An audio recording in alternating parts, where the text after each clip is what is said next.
खेल बाकी है और उनकी तरफ से यहाँ पर खेल खेला जाएगा। लेकिन हम देख सकते हैं कि मांझी और बाकी अन्य नेता उस खेल के क्या भागीदार होते हुए नज़र आ रहे हैं। जो उनके बयान हैं कि मंत्री पद चाहिए या फिर उनको और मंत्री अपनी पार्टी से चाहिए, तो कहीं न कहीं देखा जाए वही कुलराट दिखाई दी जा रही है कि क्या कल कुछ बड़ा होगा या फिर नीतीश कुमार अपनी बहुमत साबित करेंगे, जिसके चांस यहाँ पर थोड़े कम दिखाई दे रहे हैं क्योंकि आरजेडी फुल एक्शन में कल दिखाई दे सकती है। परंपरा के अनुसार चलता आ रहा है और इसी आधार पर देखा जाए तो उनकी बेटी भी जो अपने पिता को लेकर काफी जो है गंभीर रहती है और भाजपा पर काफी गंभीर आरोप लगाती है। तो ऐसे में आने वाले वक्त में कहीं ना कहीं देखना होगा कि आरजेडी की अब राजनीति किस कदर चलती है और नीतीश कुमार के लिए तो 2 दिन का जो ये वक्त है ये बहुत ही मुश्किल होने वाला है। तो अभी भी जीतन राम मांझी को लेकर अटकलें लग रही हैं। हालांकि उन्होंने इस बात का दावा कर रहे थे कि वो एनडीए में रहेंगे, लेकिन अभी भी नेताओं का कोई भरोसा नहीं। जब बड़े नेता, मुख्यमंत्री जैसे पद पर बैठे नेता नीतीश कुमार जब अपने फायदे के लिए जा सकते हैं, तो ये छोटे दल के नेता हैं, ये अपना फायदा क्यों नहीं देखेंगे? हर नेता चाहेगा कि वो बड़ा पद हासिल करे। तो कहीं ना कहीं जीतन राम मांझी अभी भी यहाँ पर पलटी मार सकते हैं और उनकी एक पलटी कहीं ना कहीं पूरे इतिहास को बदल सकती है।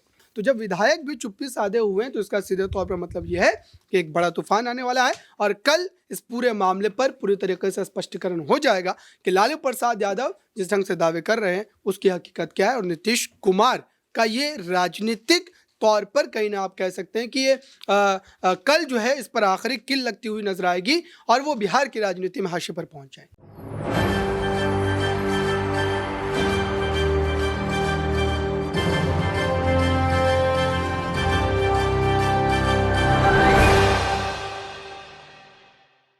नमस्कार, आप देख रहे हैं SPN9 न्यूज। SPN9 न्यूज में आपका स्वागत है और मैं हूं आपके साथ नेहा परिहार।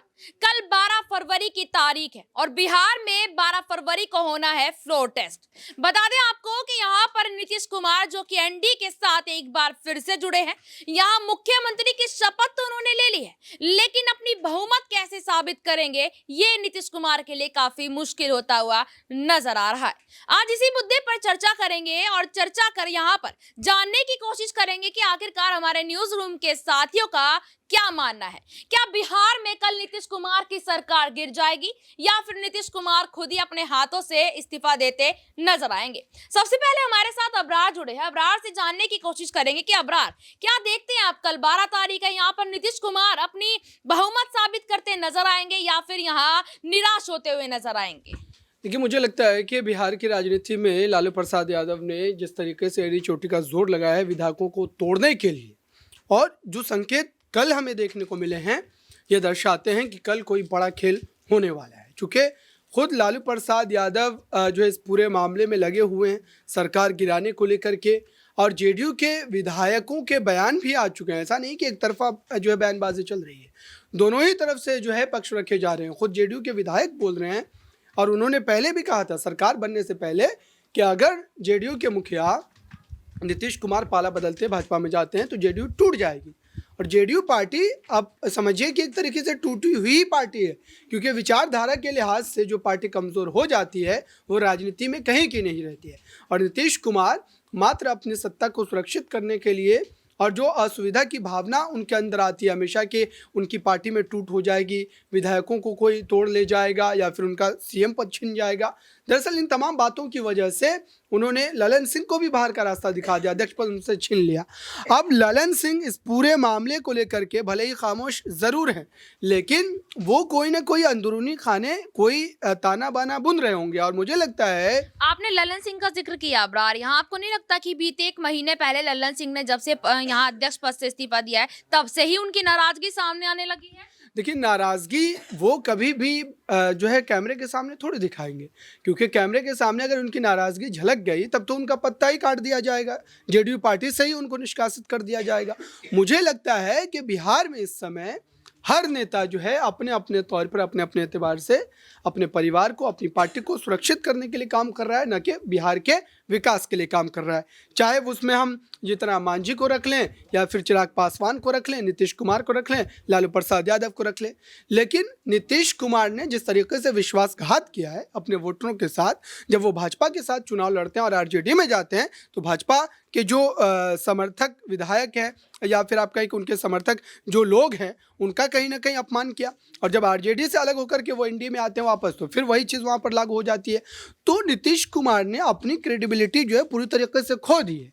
और अब जबकि चुनाव नज़दीक है, 2-4 महीने का समय रह गया है, तो ऐसे में नीतीश कुमार भले ही भाजपा के सहारे या भाजपा के साथ एक नाव में सवार होकर के ये सोच रहे हैं कि उन्हें फिर से एक बार 2019 की तरह सीटें मिल जाएंगी, ऐसा नहीं होने वाला है।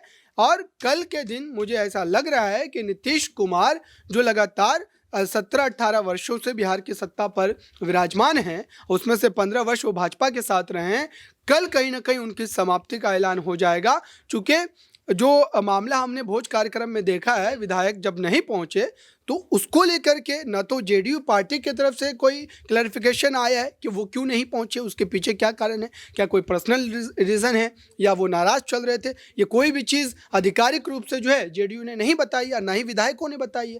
तो इसका सीधे तौर पर राजनीति में मतलब यही निकाला जाता है कि वो कहीं ना कहीं इस पूरे मामले पर जो है आने वाले दिनों में कदम उठाने वाले हैं। खुद नीतीश कुमार क्या बिहार में सत्ता गिरने वाली है, जब इस तरीके की चर्चा चल रही थी, हम कवरेज कर रहे थे, उस समय नीतीश कुमार क्या मीडिया को कह रहे थे कि हम आने वाले 1-2 दिन के बाद सत्ता बदल देंगे, नए मुख्यमंत्री के रूप में हम शपथ लेंगे, ऐसा बिल्कुल नहीं कहा। तो जब विधायक भी चुप्पी साधे हुए हैं तो इसका सीधे तौर पर मतलब यह है कि एक बड़ा तूफान आने वाला है और कल इस पूरे मामले पर पूरी तरीके से स्पष्टीकरण हो जाएगा कि लालू प्रसाद यादव जिस ढंग से दावे कर रहे हैं उसकी हकीकत क्या है और नीतीश कुमार का ये राजनीतिक तौर पर कहीं ना आप कह सकते हैं कि ये कल जो है इस पर आखिरी किल लगती हुई नजर आएगी और वो बिहार की राजनीति में हाशिए पर पहुंच जाए। आप बहुत बहुत धन्यवाद अब्रार आपका कि आपने यहाँ पर हमारे सवाल का जवाब दिया। लेकिन यहाँ पर ये देखना भी जरूरी है कि जिस तरीके से अब्रार ने यहाँ पर बताया कि कल हो सकता है नीतीश कुमार के हाथों यहाँ पर निराशा लग सकती है। अगला सवाल मैं यहाँ पर आकाश से लेना चाहूंगी। आकाश, जिस तरीके से यहाँ अब्रार ने ये बात यहाँ पर कही है कि जो नीतीश कुमार कम से कम यहाँ पर 17 से 18 साल बिहार में राज कर चुके हैं और उसमें से 15 साल वो यहाँ भाजपा के साथ रह चुके हैं, क्या कल यहाँ वाकई में नीतीश कुमार को निराशा हाथ लग सकती है? वाकई में देखिए नीतीश कुमार ने जिस प्रकार से अपना राजनीतिक फायदा देखिए जिस प्रकार से नीतीश कुमार लगातार दल बदल करते रहे, एनडीए में फायदा देखा तो एनडीए में चले गए, इंडिया गठबंधन में फायदा देखा तो वहां चले गए, लालू के साथ फायदा देखा तो वहां चले गए।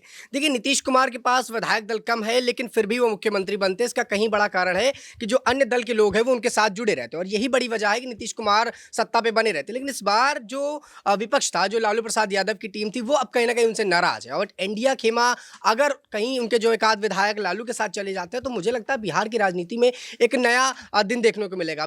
बिहार में देखिए सब नेता अपनी अपनी भुनाने में लगे, चाहे वो जीतन राम मांझी हो, चाहे चिराग पासवान हो, चाहे तेजस्वी हो, चाहे लालू, सब अपना राजनीतिक फायदा देख रहे हैं। लालू अपने बेटे का राज तिलक कराना चाहते हैं, इसी वजह से कहीं ना कहीं नीतीश कुमार एनडीए में गए। अब एनडीए में उनके जो विधायक दल है उनको यहाँ पर बड़ा सुरक्षित रखा जा रहा है। देखिए अगर विधायक दल ही यहाँ पर कहीं ना कहीं मुड़ जाता है, अपना मन बदल लेता है, तो यहाँ पर नीतीश कुमार को झटके लग सकते हैं। बिहार में अभी कल फ्लोर टेस्ट होना, अगर उससे पहले एक आध विधायक भी इधर उधर जाता है या लालू के खेमे में जाता है तो उनका पलड़ा भारी होता हुआ नजर आएगा। तो कहीं ना कहीं बिहार की राजनीति में अब सब कुछ विधायक दलों के ऊपर है और विधायक दल किसके साथ जाए ये कोई नहीं जानता। जब बड़े एक सवाल लेना चाहूंगी आकाश, आप यहाँ पर कह रहे हैं कि फ्लोर टेस्ट से पहले शायद यहाँ कुछ बड़ा खेल होने को मिल सकता है, क्या वो बड़ा खेल खेलने वाले जो सबसे पहला नेता होगा वो जीतन राम मांझी हो सकते हैं? बिल्कुल, उसमें कोई दो राय नहीं। देखिए जीतन राम मांझी को लेकर लगातार अटकलें लगी। जीतन राम मांझी कभी ये बोले कि मुझे लालू की तरफ से बड़ा ऑफर आया है, मुख्यमंत्री बना रहे हैं, मैं उनके साथ जा रहा हूँ, 2 मंत्री दीजिए, एक रोटी से पेट नहीं भरता। तो तमाम ये बयान जो जीतन राम मांझी देते नजर आए, ये कहीं ना कहीं समझ में आया कि वो अभी भी अपनी बात को लेकर स्टैंड में नहीं, अभी भी ये कंफर्म नहीं कर रहे हैं कि वो एनडीए में है कि इंडिया गठबंधन में है। तो अभी भी जीतन राम मांझी को लेकर अटकलें लग रही हैं। हालांकि उन्होंने इस बात का दावा कर रहे थे कि वो एनडीए में रहेंगे, लेकिन अभी भी नेताओं का कोई भरोसा नहीं। जब बड़े नेता, मुख्यमंत्री जैसे पद पर बैठे नेता नीतीश कुमार जब अपने फायदे के लिए जा सकते हैं, तो ये छोटे दल के नेता हैं, ये अपना फायदा क्यों नहीं देखेंगे? हर नेता चाहेगा कि वो बड़ा पद हासिल करे। तो कहीं ना कहीं जीतन राम मांझी अभी भी यहाँ पर पलटी मार सकते हैं और उनकी एक पलटी कहीं ना कहीं पूरे इतिहास को बदल सकती है। बहुत बहुत धन्यवाद आकाश। बिल्कुल यहाँ पर उनकी एक बार फिर पलटी यहाँ पूरे इतिहास को यहाँ फिर से बदलती नजर आ सकती है। अगला सवाल मैं यहाँ पर दिनेश से लेना चाहूंगी कि लगातार यहाँ देखा गया कि कल जेडीयू के एक विधायक के यहाँ पर एक भोज रखा गया था। हालांकि उस भोज में नीतीश कुमार भी यहाँ पर मौजूद थे और तमाम विधायकों को भी यहाँ शामिल होना था। लेकिन दिनेश, आपने देखा जब से ये खबर चर्चा में आई कि नीतीश कुमार के तमाम विधायक, और गिनती की अगर मैं बात करूं तो यहाँ पर 9 से 10 विधायक विधायक नहीं पहुंचे हैं, जिसके बाद से आरजेडी में ये खुशियां मन रही है कि इन विधायकों का समर्थन अब आरजेडी की तरफ जा सकता है। कैसे देखते हैं आप इसे? देखिए, नीतीश कुमार के लिए आगामी 2 दिन जो हैं ये किसी अग्नि परीक्षा से कम नहीं है। आगामी जो रात है ये कयामत की रात होने वाली है। नीतीश कुमार निश्चित तौर पर चाहेंगे कि भारतीय जनता पार्टी के खेमे में जिस तरीके से उन्होंने एंट्री की है वहां से एक बार फिर से जो है बिहार में वो मुख्यमंत्री बने हैं, 9वीं बार मुख्यमंत्री पद की शपथ ले चुके हैं। बहुमत परीक्षण से गुजरना है। विधायक जो बैठक बुलाई जाती है उसमें पहुंच नहीं रहे हैं, तो ऐसे में कहीं ना कहीं नीतीश कुमार की चिंताएं लगातार बढ़ती जा रही हैं और इसी को देखते हुए लगता है कि आगामी वक्त काफी मुश्किल होने वाला है नीतीश कुमार के लिए। जो बैठक बुलाई गई, जो भोज का प्रोग्राम किया गया, उसमें 6 विधायक नहीं पहुंचते। इसके साथ साथ 4 विधायक अपनी स्वास्थ्य स्थिति को खराब बताते हैं, तो कुल मिलाकर 9 से 10 विधायक इस पूरी मीटिंग में नहीं पहुंचते हैं और 45 विधायक हैं। ऐसे में 10 विधायकों का ना पहुंचना और बहुमत में और अल्पमत में महज 6 से 7 विधायकों का गैप है, जो अंतर है, तो वो बहुत माइनर गैप है। और ऐसे में कहीं ना कहीं नीतीश कुमार को झटका लग सकता है। राजश्री जो तेजस्वी यादव की पत्नी है, उन्होंने ट्वीट करके कहा कि यहाँ पर नीतीश कुमार के विधायक अंडरग्राउंड हो चुके हैं। दूसरी तरफ आपने राजश्री का यहाँ पर जिक्र किया है, तो मैं बता दूं आपको कि यहाँ पर ये जानकारी सामने आई है कि राजश्री जो है तेजस्वी यादव की पत्नी, वो राज्यसभा जा सकती है और लालू प्रसाद यादव की बेटी भी यहाँ पर रोहिणी आचार्य राज्यसभा जा सकती है। इन महिला नेता अगर ये बनती हैं तो आरजेडी में कितना फर्क पड़ता नजर आएगा और जेडीयू पर कितना फर्क पड़ेगा? देखिए, आरजेडी के इस फैसले से यदि राजश्री राज्यसभा जाती हैं, ये सक्रिय रूप से राजनीति में शामिल होती है, तो कहीं ना कहीं महिला वोट बैंक को साधने की कोशिश की जा रही है, क्योंकि आगामी चुनाव यहाँ पर बहुत नज़दीक है। और आरजेडी जो बिहार में विधानसभा में इस वक्त सबसे बड़ी पार्टी है, उनकी कोशिश रहेगी कि ज़्यादा से ज़्यादा सीटों पर टक्कर दी जाए, यहाँ पर महिला वोट बैंक को अपनी तरफ आकर्षित किया जाए। वो परंपरागत वोट बैंक जो यादव वोट बैंक है या मुस्लिम वोट बैंक है, वो आरजेडी के साथ परंपरा के अनुसार चलता आ रहा है। और इसी आधार पर देखा जाए तो उनकी बेटी भी जो अपने पिता को लेकर काफी जो है गंभीर रहती है और भाजपा पर काफी गंभीर आरोप लगाती है। तो ऐसे में आने वाले वक्त में कहीं ना कहीं देखना होगा कि आरजेडी की अब राजनीति किस कदर चलती है। और नीतीश कुमार के लिए तो 2 दिन का जो ये वक्त है ये बहुत ही मुश्किल होने वाला है। बहुत बहुत धन्यवाद आपका यहाँ पर दिनेश। बिल्कुल, नीतीश कुमार के लिए आज की रात काफी ज्यादा कहीं ना कहीं मुश्किल भरी रात हो सकती है। अगला सवाल यहाँ प्रियांशी से लेना चाहूंगी। प्रियांशी, आपको नहीं लगता है कि अगर नीतीश कुमार कल बहुमत साबित भी कर देते हैं तो लोकसभा चुनावों में अगर एनडीए की तरफ से उन्हें फायदा नहीं मिलता है तो वो फिर एक बार फिर यहाँ पलटी मारते नजर आएंगे? देखिए, ऐसा बिल्कुल देखा जा सकता है, क्योंकि जीतन राम मांझी कई बार पलटी मार चुके हैं। जिस तरह से उन्होंने पहले भी कहा था कि मैं अब यही रहूंगा, मैं किसी भी दल के साथ एक बार फिर से वापसी नहीं करूंगा, बीजेपी की तरफ नहीं जाऊंगा, मर जाऊंगा लेकिन बीजेपी की तरफ जाना पसंद नहीं करूंगा। लेकिन हमने क्या देखा, बीते कुछ दिनों पहले ही हमने देखा कि यहाँ पर नीतीश कुमार एक बार फिर से मोदी सरकार के साथ ही नजर आ रहे हैं, बीजेपी के साथ नजर आ रहे हैं और इसके बाद भी जरूर वह पलटी मारते हुए नजर आ सकते हैं अगर लोकसभा चुनाव में उन्हें फायदा नहीं मिलता है। क्योंकि नीतीश कुमार के पास 43 विधायक हैं और बीजेपी के पास 78 विधायक हैं। तो ऐसे में देखा जाए तो आने वाले समय में यहाँ पर सांसदों की बात कर ली जाए, सीट शेयरिंग को लेकर यहाँ पर सियासत तेज हो सकती है। तो इस वजह से यहाँ पर जीतन राम मांझी का नाम निकलकर सामने आ रहा है। फिलहाल तो देखा जाए लोकसभा चुनाव में पूरा फायदा नीतीश कुमार को होता हुआ नजर आएगा और इसी वजह से नीतीश कुमार फिलहाल उन्हीं के साथ रहना पसंद करेंगे। लेकिन 2025 में विधानसभा चुनाव है और 25 में यहाँ पर विधानसभा चुनाव में नीतीश कुमार को आगे किया जाएगा या फिर नहीं, ये बड़ा सवाल उठ रहा है। बिल्कुल, यहाँ पर बहुत बहुत धन्यवाद प्रियांशी आपका। एक सवाल यहाँ पर प्रियांशी ने जरूर रखा है कि कहीं ना कहीं 2025 में जो बिहार का विधानसभा चुनाव है उसमें नीतीश को आगे रखा जाएगा या नहीं रखा जाएगा। अगला सवाल यहाँ पर दौलत से होगा। दौलत, प्रियांशी ने यहाँ पर एक बात कही है कि 2025 के विधानसभा चुनाव में नीतीश को अगर आगे नहीं रखा गया तो नीतीश जहां ये बयान देते नजर आए थे कल परसों दिल्ली में कि वो पलटी नहीं मारेंगे, अब वो यहीं एनडीए के साथ रहेंगे, अगर विधानसभा चुनाव में उन्हें नहीं आगे रखा गया तो आपको लगता है कि वो पलटी नहीं मारते नजर आएंगे? देखिए, ये सारे बयान हमने पहले भी देखे थे, 2022 में देखे थे, 2013 जब अन्य चुनाव आए, जब उन्होंने पाला बदला तो हमने कई तरह के बयान यहाँ पर देखे कि अब पाला नहीं बदलेंगे, अब इस तरफ नहीं जाएंगे या इधर ही रहेंगे। तो लेकिन लगातार उन्होंने यहाँ पर पाला बदला। लेकिन देखिए, चुनावों के समय वो भाप लेते हैं कि लहर किस तरफ है और इस तरफ वो अपना राजनीतिक फायदा देखने के लिए, अपनी पार्टी का फायदा देखने के लिए हर बार पड़ा बदलते हैं। और ऐसा जरूरी नहीं है कि वो 25 में कहीं नहीं जाएंगे। अगर 25 में उन्हें फायदा होगा आरजेडी में जाने से तो कहीं ना कहीं वो आरजेडी का रास्ता बिल्कुल अपनाएंगे, फिर दोबारा वो लालू को मनाते हुए दिखेंगे और फिर प्रधानमंत्री नरेंद्र मोदी के खिलाफ और कह लीजिए बीजेपी के खिलाफ वो अपने बगावती बयान देते हुए नजर आएंगे। हर बार वो राजनीतिक फायदा देखते हैं, इस बार भी 2025 में भी कर सकते हैं, पहले 2024 के लोकसभा चुनाव निपटने के बाद फिर दोबारा उनका फैसला हो सकता है कि वो पलटी मारें। अच्छा दौलत, यहाँ पर एक सवाल और आपसे रहेगा कि कल फ्लोर टेस्ट है 12 तारीख, इंतजार सबको है बिहार में, खासकर नीतीश कुमार को भी और यहाँ पर आरजेडी सुप्रीमो जो हैं लालू प्रसाद यादव उनको भी है। क्या लगता है आपको कल फ्लोर टेस्ट में नीतीश कुमार बहुमत साबित कर पाएंगे जिस तरीके से उनके विधायक इधर उधर फैलते नजर आ रहे हैं? देखिए, उनके विधायक लगातार उनके साथ नज़र नहीं आ रहे यहाँ पर, ना तो उनकी पार्टी के सांसद साथ नज़र आ रहे हैं, यानी पूरी पार्टी उनकी तब से बिखरी हुई है जब से यहाँ पर नीतीश कुमार ने एनडीए में जाने का फैसला लिया। यानी देखा जा रहा है कि जो फैसला लिया गया है इनका खुद का है, ये बाकी विधायकों या फिर बाकी नेताओं का नहीं है। तो कहीं ना कहीं असमंजस की स्थिति है कि जब अपनी बहुमत वो यहाँ पर दिखाएंगे, साबित करेंगे, तो उस समय यहाँ पर क्या हो सकता है। बड़ी कुबलाहट है इस चीज़ की, कहीं ना कहीं नीतीश कुमार को सबके घेरे में देखा जा रहा है कि क्या वो वहाँ पर आएंगे भी कि नहीं आएंगे, किस तरीके से जो है उनकी चीज़ें यहाँ पर चलती हुई नजर आएंगी। क्या यहाँ पर आरजेडी जो है कोई बड़ा खेल खेलती नजर आएगी, क्योंकि तेजस्वी यादव कह चुके हैं कि अभी खेल बाकी है और उनकी तरफ से यहाँ पर खेल खेला जाएगा। लेकिन हम देख सकते हैं कि मांझी और बाकी अन्य नेता उस खेल के क्या भागीदार होते हुए नजर आ रहे हैं। जो उनके बयान हैं